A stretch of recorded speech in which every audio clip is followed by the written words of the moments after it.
So the first thing we're going to understand is this. The original template of all nations is tan to dark to brown skin, thick lips, and curly hair. What does this mean? That means that the original Japanese were dark-skinned people. The original Italians were dark-skinned people. The original French were dark-skinned people. The original Mexicans were dark-skinned people. The original indigenous people were dark-skinned people. When we use phrases like Indian is not a term that is the original name for the use to classify people who were in America. Indian came from the term India because Columbus, goofy ass, thought he was in India. And why did he think he was in India? Because the people in America were just as dark-skinned as the Dravidians are in India. Okay? So that's why he thought he was in India. They had long, straight hair with dark skin. You saw this clearly in the logo of the Washington Redskins before they changed their logo. They still have this dark-skinned Indian with the straight hair. This is what the majority of the original Native Americans and Indians look like. Now, before you start taking your dicks out and start swinging them around, you thought I proved your point, didn't you? N to the O. We got to understand that these words black and white are socio-political phrases that distorts a whole lot. That is the template of humanity itself. Why would Elohim make anything other than a melanated being inside of a solar system to be its template? What are we saying here? We're saying that dark skin, thick lips, nappy hair is the template of human beings. This is what Yahuwah wanted a human being to look like. So the biggest question is not if the Native Americans were black. One of the biggest questions is, where the hell did pale skin come from? Where did it come from? If the original template of humanity did not look anything like that, with blue eyes and straight hair. Now, can you imagine me saying the Moors did not exist because the original Japanese were dark skinned? That's one of the biggest fallacies if I ever heard it in life, because both can be true at the same damn time. Talking about America as our land. Newsflash, motherfucker. The whole world is our land. The whole world belongs to brown-skinned and dark-skinned people. The whole world. Should I continue, Ray? When we use the word Native American, that is a misnomer. There were over 1,000 Native American tribes, all different from each other, all speaking different languages. There were Vikings here. There were people from Ethiopia here. There were people from Egypt here. There were people from West Africa here. There were people from Asia here. And all of these people lived in America prior to Columbus showing up. All of those people are technically classified as Native Americans, although they all came from different countries, spoke different languages. What does that mean? It means that Native American is a misnomer. It also means nobody is indigenous to America. Nobody. Everybody who came to America came here from another country. Let's keep on going. What we're calling the Atlantic Ocean at one time was called the Ethiopian Sea. Why was this so? It's because the Ethiopians were known as being maritime and sailors and traders upon ships. So they would sail to America and to the Caribbean island religiously. In fact, America, the Caribbean islands, Brazil, and all of what we're calling South America was looked at by the old world as a vacation spot. I'll give you an example. In America, here in the quote unquote new world, when we want to go on vacation, do we go to Minnesota? No. Do we go to Montana? No. We go to a place that we deem to be exotic, like Jamaica. We go to Brazil. We go to some type of island resort, Hawaii, something like that. So the same way that we look at those places as exotic, people in the old world, in Ethiopia, Africa, Asia, looked at North America and South America and the Caribbean islands as an exotic place.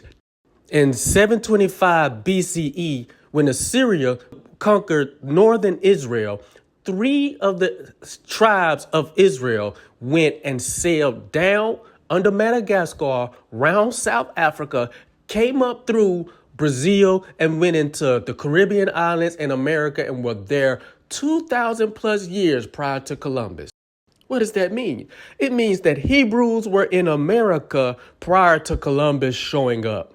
That's how you can be Hebrew and actually been an indigenous person, a quote unquote indigenous person here in America. That's how that could have happened. Which 3 tribes were there? Because not all of the 10 tribes did that. Some of the tribes, like the tribe of God, went down into South Africa. You had other tribes that went into West Africa. You had other tribes that went into India. And then you had other tribes who became the Samaritans. So 3 of these tribes were Ephraim, Menashe, and Zabulun.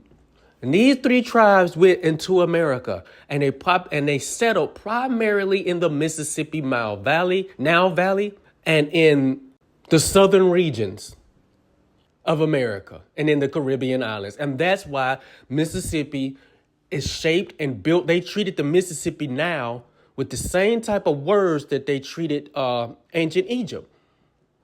I mean, the Mississippi is called the Nile, and the river in Egypt is called the Nile. The river in Egypt had a delta. Mississippi had a delta. They built mounds in Egypt, and they built mounds in Mississippi. These mounds were originally pyramids. So why are we saying Ephraim? Why are we saying Menashe? Because these 2 tribes were the children of Joseph and his Egyptian wife, and they were raised under Egyptian principles. And they carried those principles inside of their tribes, and they carried those principles over into the United States. Whew, let's keep on going, man. I'm mad at y'all for having me. I had to break this shit down. All right, let's keep on going. So what we're looking at is Ethiopians, Egyptians, Mari people, who are known erroneously as Moors, but the Mari people were here in America, dark-skinned people, prior to Columbus showing up. But you know who else was here?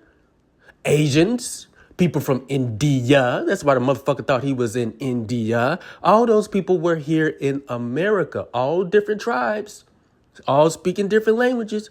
So don't you dare stick your lips out and insult these Native Americans who are fair skinned with straighter hair, talking about they're not the true Native Americans. Don't you dare insult them, because they are the true Native Americans, as well as there were other dark skinned people here who also were the true Native Americans. Because Native American is what's called a catch-all phrase.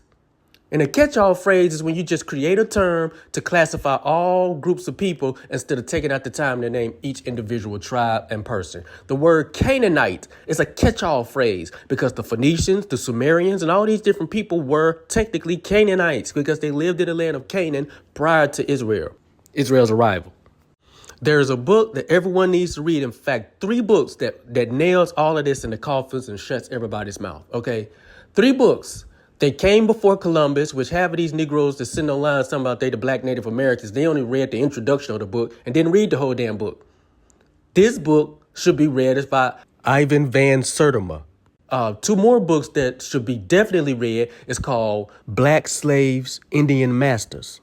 And then chapter 3 inside of the book, The Shaping of Black America. Now, these 3 books right here are going to really just case close a lot of shit. Because when they tried to enslave the indigenous people. First of all, let's pull back and understand that there were millions of indigenous people. By the time white people and Europeans brought smallpox, brought diseases, brought murder and death, they decreased that 1 million down to a couple of 100,000.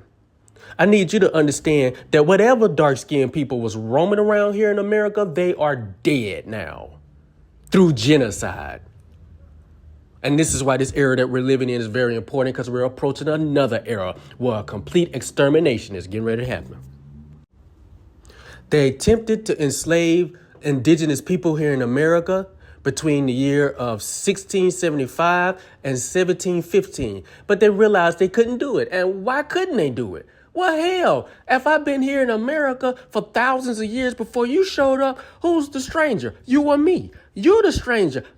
I know this place inside and out. So the Native Americans knew every tree stump, every riverbank, every mountain climb. They knew every aspect of the American frontier and avenue, the swamps and everything. So they could easily run away. How you going to slave me on my own doggone property and I know where everything is at?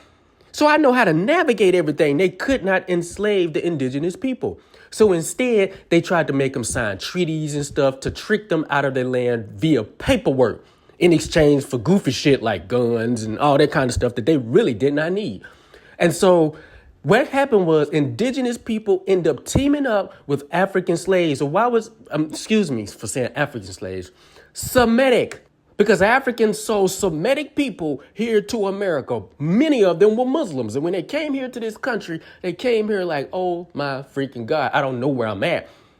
The kind of shit that they did to us in West Africa, and I'm talking about these Africans, these West Africans, the Yoruba and the Dahomey specifically, did to our minds and bodies before we even came to America and was sold to the Portuguese Jews is unreal, is unforgettable and unforgivable.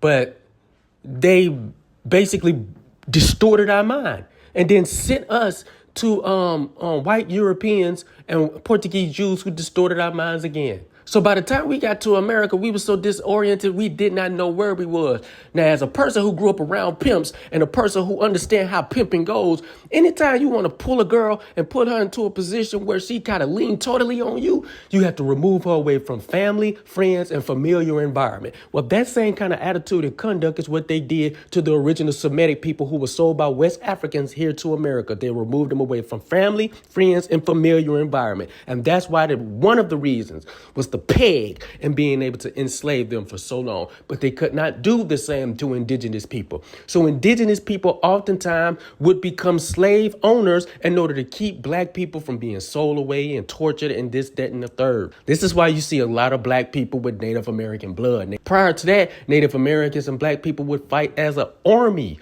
against white settlers. It was so much unity and so much camaraderie between the two that white people do what white people always do, did a divide and conquer tactic by trying to pit the two against each other. It's also important to remember that black settlers were such great ship navigators that they sold on a ship along with the Spanish and Portuguese in order to navigate them into America.